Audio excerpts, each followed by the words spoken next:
Game over. Let's not sugarcoat it. Tiffany Henyard is out here shadowboxing in the corner while the main event rolls on without her. Swinging at ghosts and empty air, arguing with shadows like she's starring in her own one-woman paranormal podcast. Power is leaking out of her hands like water through a cracked bucket. By the time she realized what was actually happening, it wasn't even a debate about whether to replace her anymore. That decision was already baked, frosted, and served. The replacement wasn't hypothetical. He wasn't maybe. He was already seated, sworn in, and holding the damn gavel. That's the part that fried Tiffany's circuits. They didn't just talk about possibly replacing her. They named the new prom king of Dalton politics right in front of her, crowned him mayor pro tem, and kept moving. Tiffany tried to push back with her favorite denial routine. He's not the mayor. Sorry, Tiffany, but in that moment, yeah, he was. You were the mayor. Past tense. He was the one holding the gavel, calling the shots, banging. Would like a courtroom judge. You could argue technicalities until the cows come home, but the gavel doesn't lie. And then here comes the word salad. Tiffany says she was present for the meeting, but 2 breaths later, she claims she was denied the privilege of attending. Ma'am, inside, outside, astral projection? Were you ghost walking the corridors like an extra from Ghost? Adventures? Pick a lane. Her entire defense boiled down to, I wasn't physically there, but I was alive when it happened, so technically I was. That's not politics. It's paranormal fan fiction. Next came the legendary excuse, the email. Yes, the infamous 9:15 a.m. notice for a noon budget meeting. Tiffany treats that email like the single smoking gun in her legal drama, like that was the only way she could have known what was happening. Meanwhile, in real time, millions in budget cuts were being approved. Trustees were rewriting the financial DNA of Dalton, and Tiffany was pouting over her inbox. Thinking she had the crowd in her pocket, Tiffany tried to turn it into a stunt. She asks, by a show of hands, who even knew about this meeting?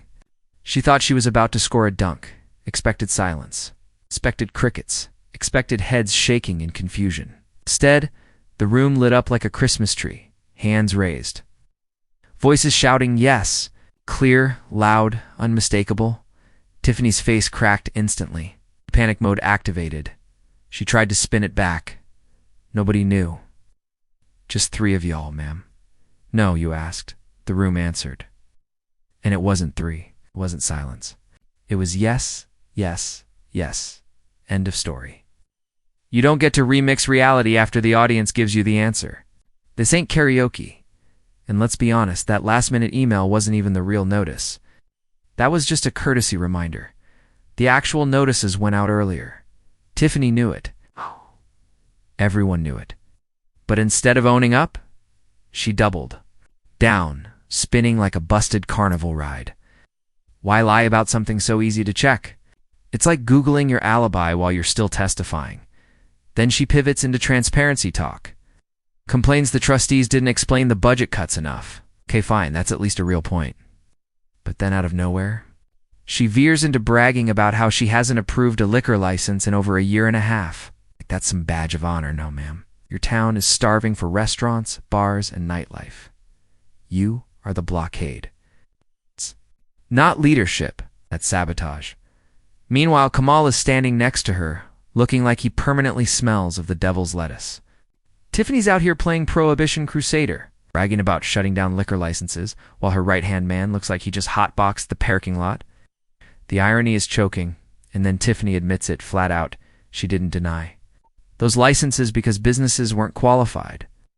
She denied them because she felt like it. Full stop. That's why Dalton has no nightlife, no growth, no thriving local businesses.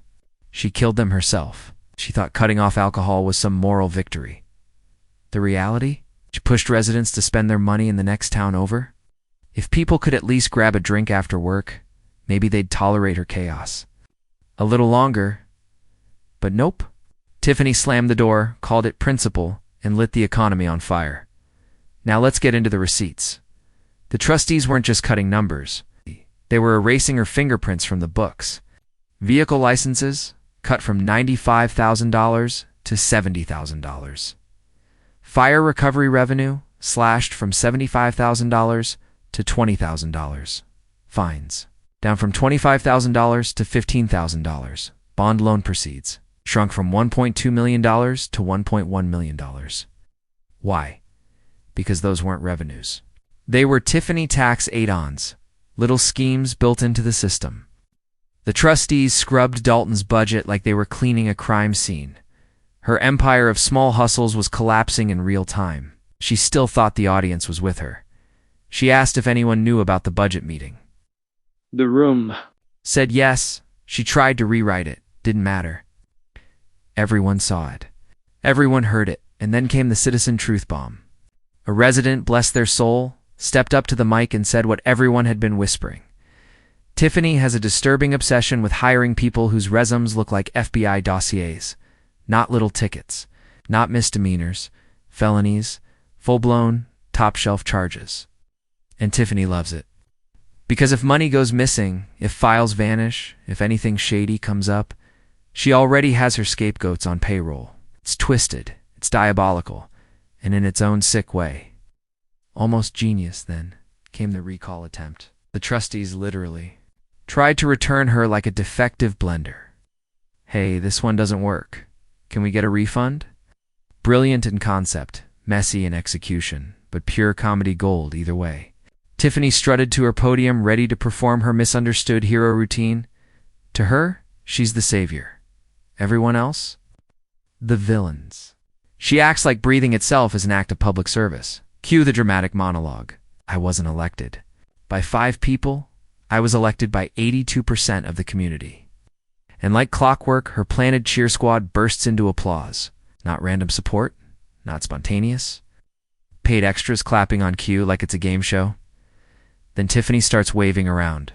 Her resume brags about how she once pulled 800 signatures in 2 days for a referendum. But this time, she didn't pull a single one. Not even a napkin signature from Kamal. Nothing. Yet she wants everyone to believe her imaginary petition proves she's untouchable. She treats make-believe signatures like hard evidence. The room claps for thin air, and of course, Tiffany reaches for her favorite shield. I'm the first black female mayor and supervisor of Dalton, which is true and always will be true. That title is locked in history forever. But here's the catch. History doesn't excuse present failure. She could resign today and still keep that milestone.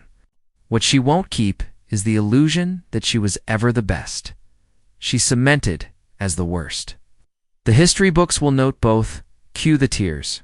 Cue the theatrics. She plays the gender card. If I were a man, this wouldn't be happening. Ma'am, you dragged the last mayor like he was your personal chew toy. Gender didn't protect him. You lit that fire yourself. Tiffany always projects. Always accuses others of what she's guilty of. Words tumble out of her mouth like a slot machine on tilt. Finally, she pleads with the board. Claims she's done nothing wrong.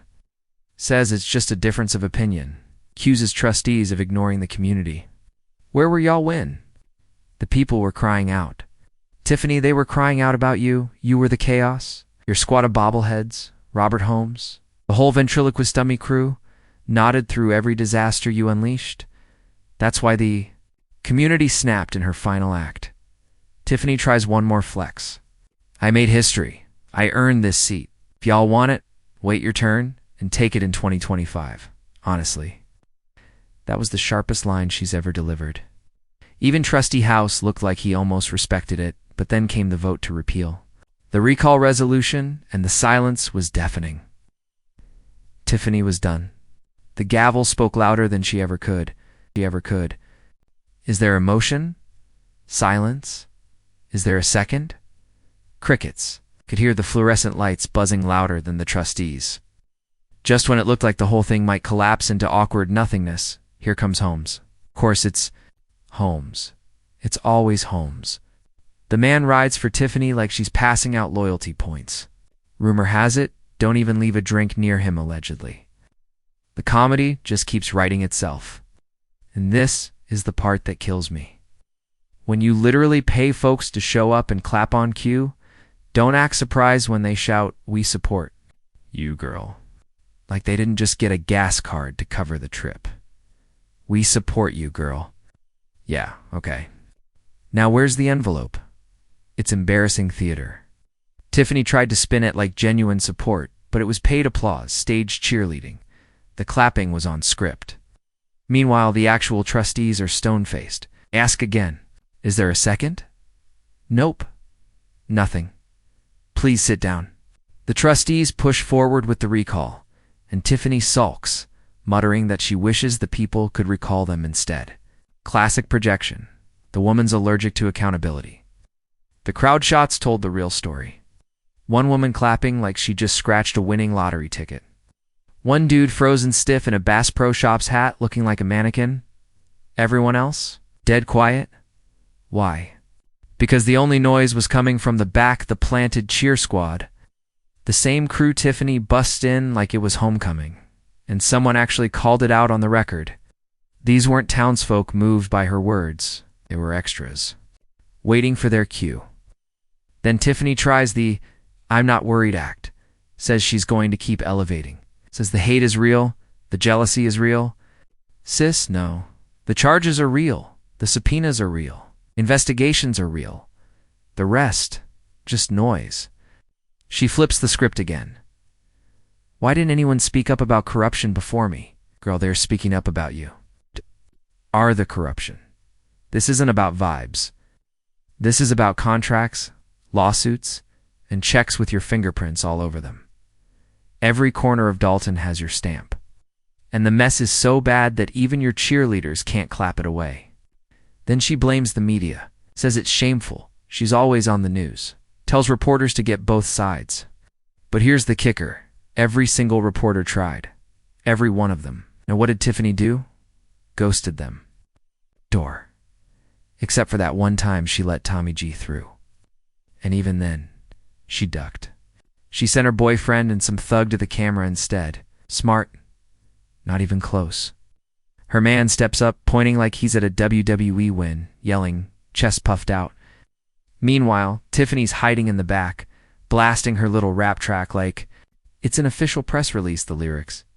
A straight-up contradiction. She tells Tommy she's never even been in a Tahoe. Then the beat drops, riding through Vegas to Chicago in a Tahoe. Girl, really? That's not just dumb, that's prison dumb. And her closer. Ow. The press never gets my side. Ma'am, your side? Every word you speak makes it worse. Every defense is another shovel of dirt on your own political grave. But right after her big finale, boom, another citizen steps up, because the clown car never stops rolling. And this one, Estella? She came calm, but with fire in her voice. She went straight at Tiffany's shiny block-by-block program and cut through the fluff. Basic services aren't even getting done. She said she was told to read her own water meter. Think about that. This woman pays taxes, and now she's part-time village staff, she joked. If I read that meter, I'm saying it read 0. Matter of fact, y'all owe me money. But the whole room laughed, but the point landed. Like a hammer. Then she got serious. People don't even feel safe letting village workers into their homes. And can you blame them? Residents literally said, I don't want anyone from the village in my house. And here comes the real sting. Stella asked if the village could start hiring people without felony records. And we all know the answer. Tiffany doesn't just tolerate folks with records. She recruits them, especially the ones with theft on their sheets. That way, if money or files disappear, she's got her scapegoat already preloaded. That's not an accident. That's strategy. Clean employees tell the truth. Clean employees expose shady deals. Tiffany doesn't want that. She needs people compromised, people easy to control. And Estella dropped the hammer. If I knew this village would be like this, I never would have bought a home here. The irony? Tiffany's own planted clappers accidentally applauded. They thought Tiffany was still talking. That confusion was pure comedy gold. But Estella wasn't done. She reminded everyone she wasn't looking for a job. She just wanted the services she already paid for. She exposed how trustees are asked to vote on budgets they never even see. How the water department refuses to hand over old bills. Workers Are terrified to pass out a single sheet of paper because one wrong move could tie back to Tiffany. And Tiffany's orders? Don't hand over nothing. Why? Because if those documents leak, it's game over. Then the line of the night. Estella said Tiffany needs to go to J-land, then straight to hell. In that order. The whole room froze, because it hit too real. Then she called for a forensic audit. And you know the truth. If Tiffany had nothing to hide, she'd be begging. For one instead, she dodges every chance. Why? Because that audit is her one-way ticket to prison. Estella closed with heart. Said she just wants residents safe and supported. I've invested too much in my home to live like this. Then she looked straight at the police chief and asked, would you feel safe knowing a felon might be sent into your house? That landed like a gut punch. She explained she doesn't even call for maintenance unless it's life or death. Not because she thinks every worker's a criminal, but because she doesn't know when the risk is too high. She ended simple, fix the small stuff first, then worry about block by block. And Tiffany's clappers froze. Didn't know whether to cheer, boo, or stay silent. They looked around waiting for Tiffany's signal, but the signal never came. Busted. Here's the takeaway. Estella said what we've all been saying. Tiffany doesn't just end up around criminals. She chooses them. It's her blueprint. Hire people with baggage. Hire people she can intimidate. Hire people she can throw under the bus. But here's the fatal flaw. Those same people flip fast when the feds start knocking. They've been inside. They know the system. And the last thing they want is to go back. So when the pressure hits, Tiffany's handpicked squad will be the ones to sell her out. The team she thought would protect her will be the team that buries her. Stay safe. Stay sharp. Remember, Mama loves you. Yes, you do. Peace. Peace.